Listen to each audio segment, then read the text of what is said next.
Our game Sunday night. NHL All-Star game in the background. Nobody gives a shit who wins or loses. I just care that Ovechkin got the first goal of the game, but that's neither here nor there. 7 more days that I get to go to Verizon Center, watch the Caps beat down on the Penguins' asses for Super Bowl Sunday. Uh, can't wait on that. Can't wait for that. Um, Debating whether I want to watch the Pro Bowl tonight or not, even though uh, London Fletcher and Brian Orakpo get to join D'Angelo Hall as representatives for the Redskins, but again, I'll debate on that. Don't know whether I feel like it or not. We shall see. That's all the sports thing I'm going to do on this video. The remainder of this is going to be devoted to, well, one particular news item I think everybody has been following for the last few days. You've been following these protests that are going on in Egypt. You know, they want Hosea Mubarak to get out, which is, and you know, the story by now is that I think what was yesterday, he finally decided, okay, I'm going to go appoint a vice president, which is kind of ironic because they said this is like the first time in like 30 years that they've seen a vice president in Egypt. I said the irony of that was that Hosea Mubarak was vice president of Egypt 30 years ago. Was. And he ascended to the presidency because Anwar Sadat was gunned down to the airport in Cairo. That was October of '81. I'm trying to remember. September or October of '81. So they've had this unrest in Egypt since then. You know, it's been 30 years, but nobody's ever bothered to do anything until now. I don't know what to make of it, really. You can't call it a dictatorship because it's not right, but it's something pretty damn close. But the fact of the matter is they see demonstrations. I'm not going to say it's anarchy in the streets because I don't know if you could really say that or not.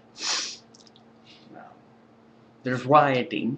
I will go so far as to say that it's rioting. But there is no telling what this is going to turn into.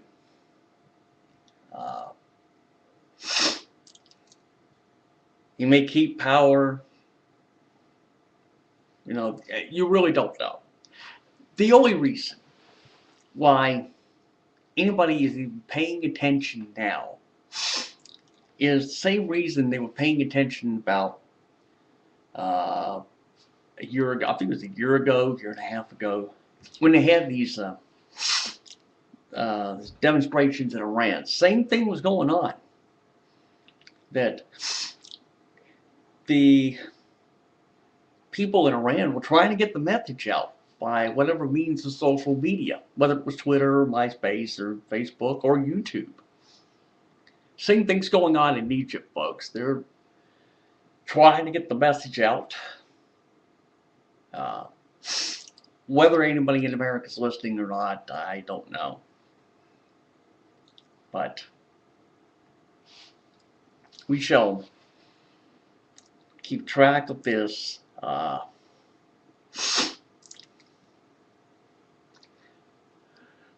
Just a little tired here, folks.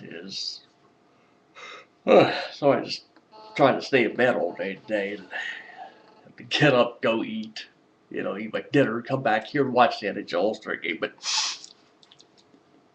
I can't let this one pass without any type of comment. Now, it's been about a week. 9 days ago, actually, was when it happened. Keith Olbermann gave up doing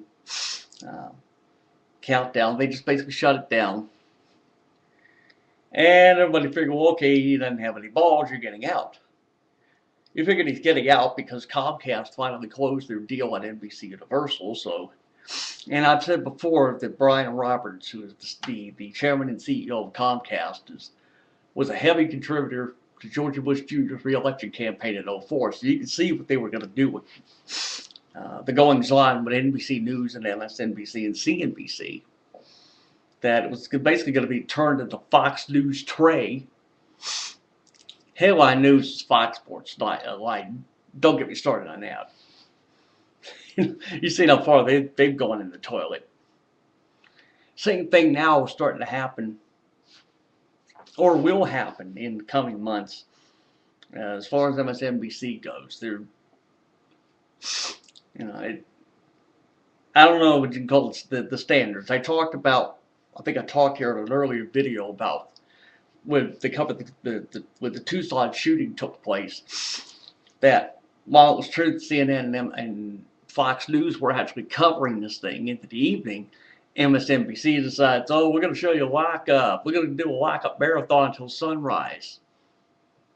No, if you're any type of a news organization and there's a news story in front of you, you need to cover it. And they didn't. And I said at that time, I said, any respect anybody had for MSNBC went out the toilet that day or that night. But anyway, just another example, really, of Comcast taking over like they have. And really, as I said, this is now fait accompli. The Justice Department signed off on it. So, basically, I can almost lay odds my cable bill is going to go up because I have a cable bill with Comcast. And my cable bill, I know, is going to go up because they're going to try to add shit, they'll jack it up. And just don't realize they'll be pushing me closer and closer to like DirecTV or the Dish Network. It's going to come, believe me.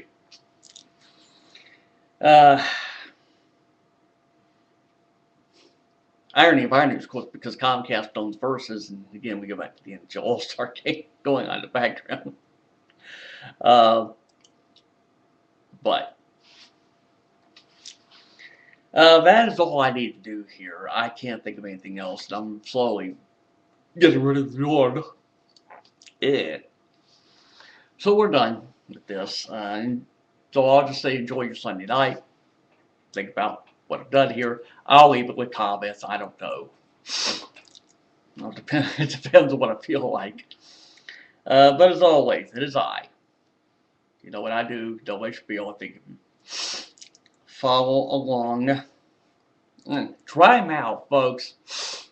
You wonder what I'm doing is a dry mouth. No, I need to get something to drink here in a moment. We will catch up to you when I feel like it. Oh, Lord. When to know that. Here we go. Trying to move this like it shut the damn thing off. Anyway, we will catch up to you when I feel like it. Of course, the NHL season starts up again on Tuesday, so but you'll have fun with that. We will see you when I feel like it. So adios, motherfuckers, and enjoy the rest of your Sunday.